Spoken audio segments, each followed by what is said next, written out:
Good day guys! So another video, another tutorial. 2026 na. Ito yung first video ko, tutorial ngayon 2026. Ngayon, ito kasi na medyo maraming naguguluhan, maraming hindi nakakaalam, maraming nagtatanong, maraming gustong ibalik. Ito kasi is about aircon. Dual aircon itong Nissan Urban. So medyo maraming explanation to, no, kaysa doon sa Acton na ginagawa. More on explanation, baka mainip ka, no. Kung gusto mong matutunan o gusto mong malaman about dito, makinig ka, no?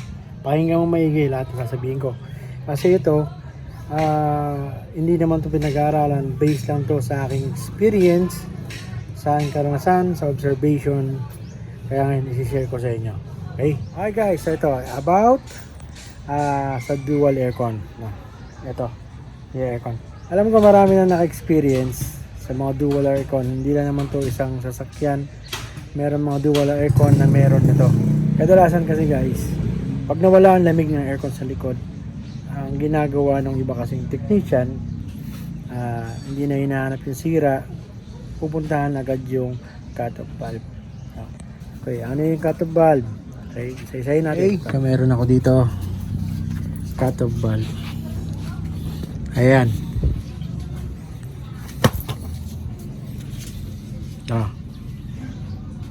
Mamaya makikita nyo kung saan nakakabit yan, kung saan makikita yung valve na yan. Ito kasi galing sa harap, no? Tapos pupunta sa likod. So dumadaan dyan yung freon. So high side, so nandiyan yung pressure. And pagka hindi naka-on yan, sarado yan, hindi mag-circulate ang freon, no? Hindi gagalaw ang freon, hindi tatakbo sa kabila, kasi meron yung valve sa loob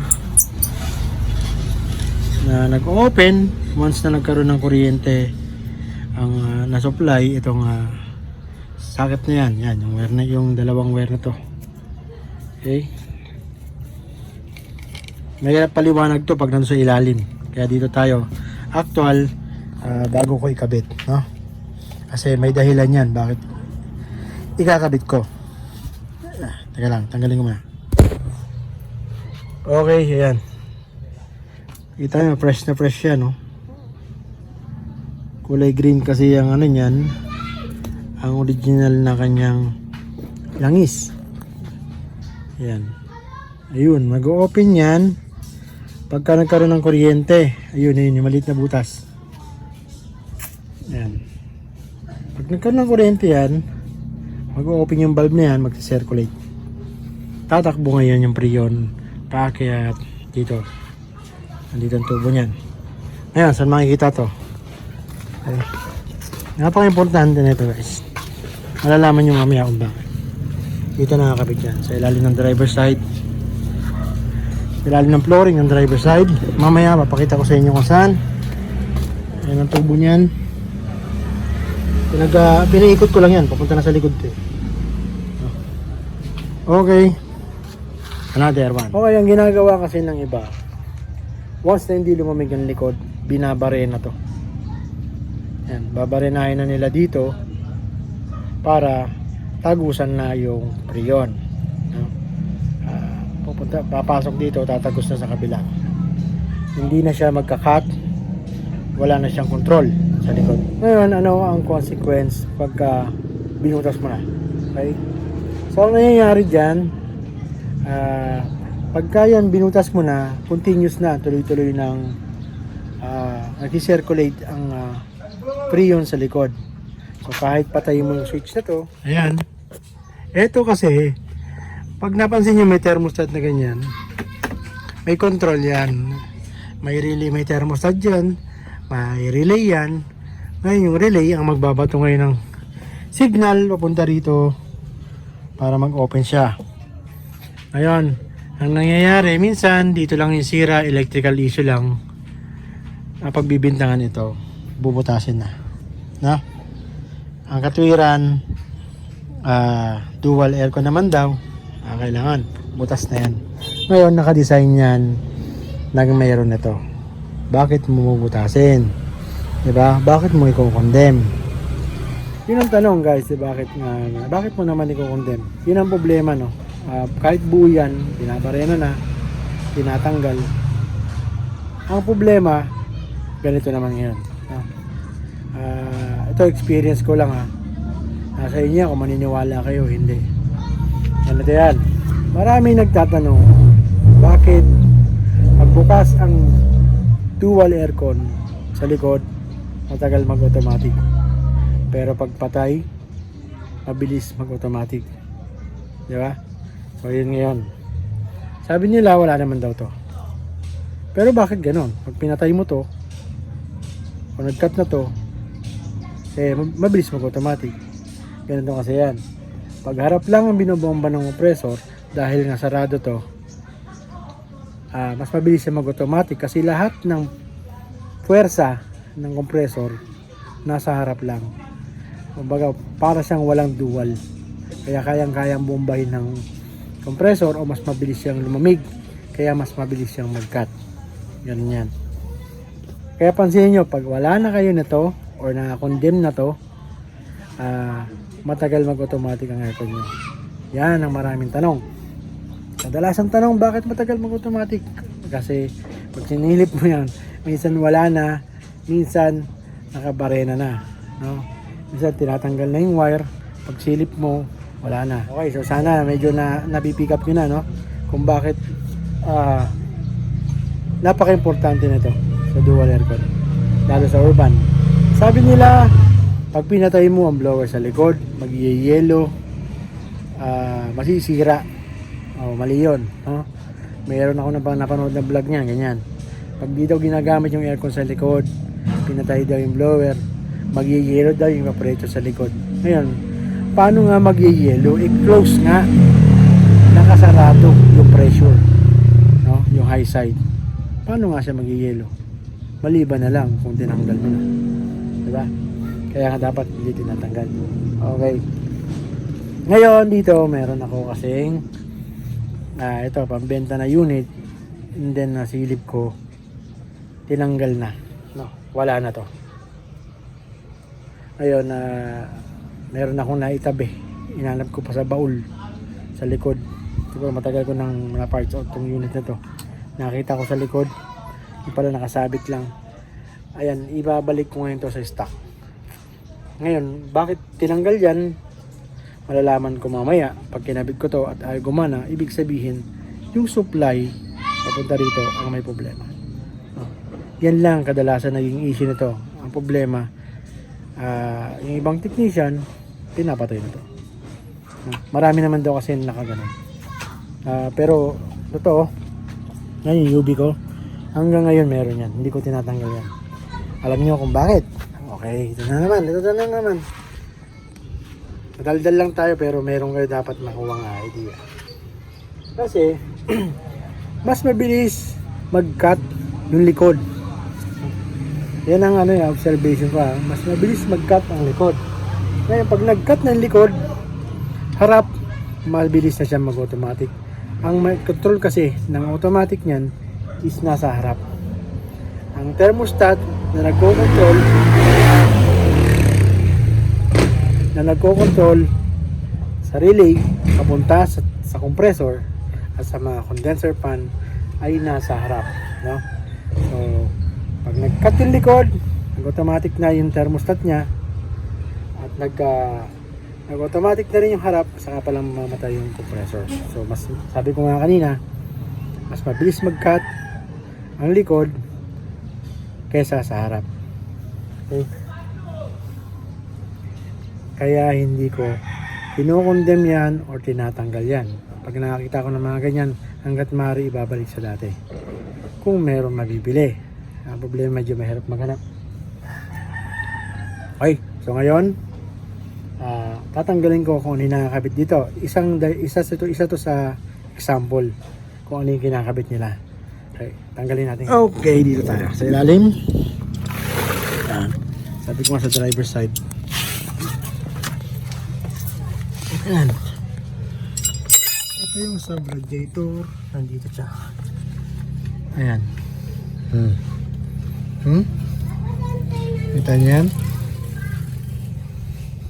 Wala na, di ba? Ito yung socket niya. Ayan. Ito yung male. Wala na yung nakakabit dito. Nakatornilyo dyan. So, ngayon, baklasin ko yan para may kabit natin.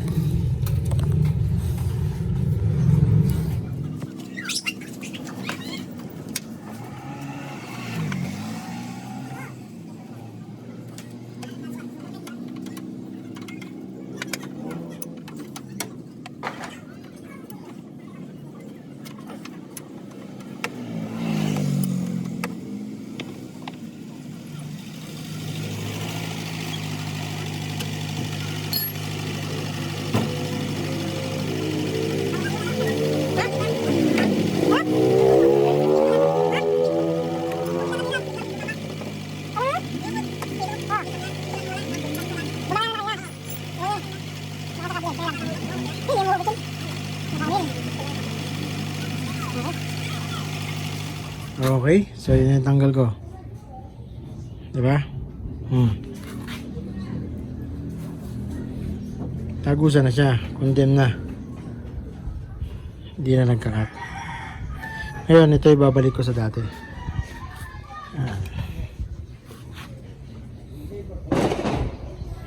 Ayan, difference ha. Diba? Okay. So, balik ko yun sa dati, and then tignan ko mag-work yung thermostat dito. Pag hindi, dito ko ayusin yun. Okay, so ngayon kabit ko na. Ayan.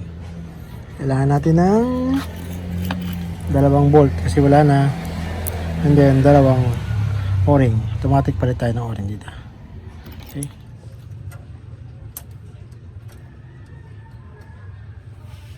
Palit ng o-ring. Ayan, hindi nyo nakikita. Mahirap kabit yung mahirap hanapan ng angulo yung camera.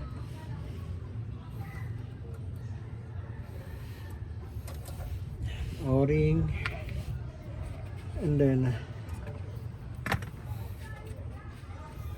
bagong o-ring.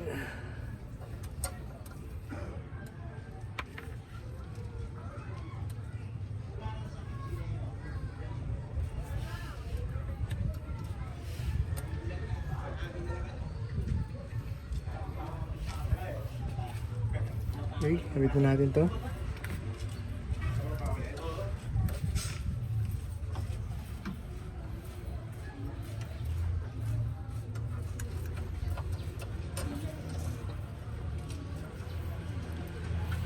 Yung pagkawala na ito, buong-buo na wala eh.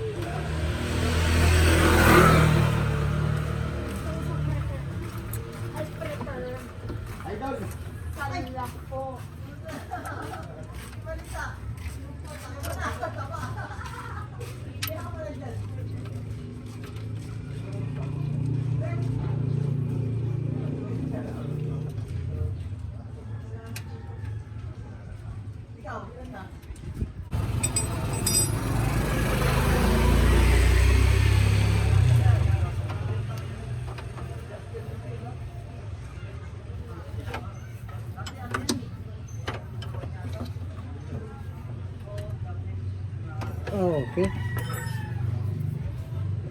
So ngayon na-mount ko na. Pakita ko sa inyo. Okay, so ayan, nakakabit na. Ayan, naka-plug na yung socket. Okay guys, so ayan, nakita nyo, nakakabit ko na. So doon nakapwesto yun, sa ilalim ng driver side. So ngayon, ang kailangan kong gawin, i-vacuum na or i-leak test, vacuum, and then pre-on charging para ma-check ko kung bakit tinanggal yon o kung bakit o kung gumagana itong thermostat sa taas, kasi kadalasan yan dito lang nasisira, pinapatay na yan. Gusto ko kasi may balik sa dati itong van para nandun pa rin yung originality niya. yung original na setting ng valve. Kasi dinesign niya na kaganyan. Huwag natin babaguhin, huwag natin tatanggalin sa originality. Okay guys, so ayan, nakapag-free yung charging na ako. Ayan. Pagharap lang, ayan.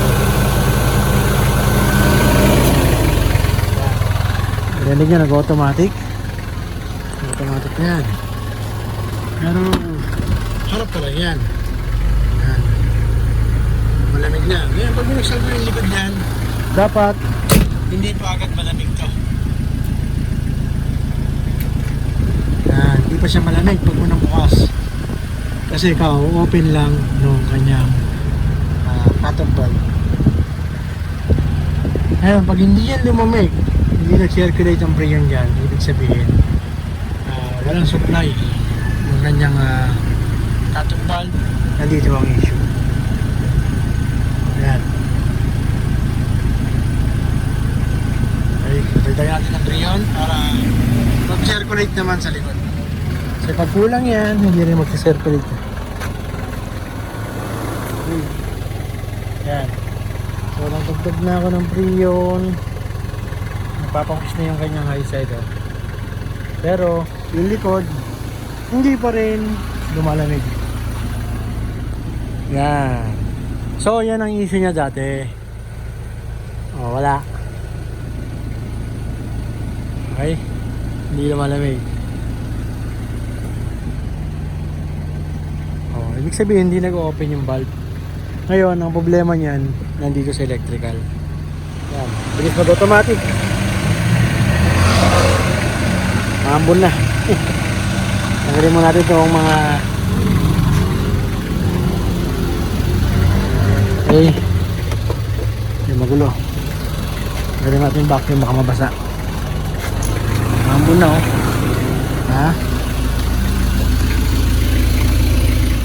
Okay guys, so yan, hindi lumalamig yung likod. So yan ang naging issue niya. Yan ang naging issue niyan kung bakit nila pinatay yung cut-off valve. Ngayon, ang issue nito, nandito ngayon sa electrical. Ang trouble niyan, meron na akong YouTube video niyan. Hanapin nyo na lang kung ano yung dahilan. Kasi minsan may nagreklamo, walang lamig sa likod, may lamig sa harap. Yan yung issue na yan. Yan din yung dahilan kung bakit nila pinapatay yung cut-off valve o bakit nila binabarena. Meron na akong video niyan. Kung ano yung issue niyan, hanapin nyo na lang regarding sa cut-off valve. Okay? So I hope may natutunan kayo. Kung hindi nyo na-gets, pwede nyo ulitin yung video, pakinggan nyo ang sinasabi ko. Ayan, panay ang cut ng automatic niya, panay ang automatic dahil nare-reach na nung harap ang lamig. Pero sa likod, walang lamig. Lamig niya yung harap. Ayan, panay ang cut off. Pero likod, walang lamig. Pag ganyan ang issue ng sa kanyo, hindi yan expansion valve. Hindi kadalasan expansion valve. Electrical lang yan. Hanapin niyo yung video ko, ibang may alam. So, pag may alam ka, well,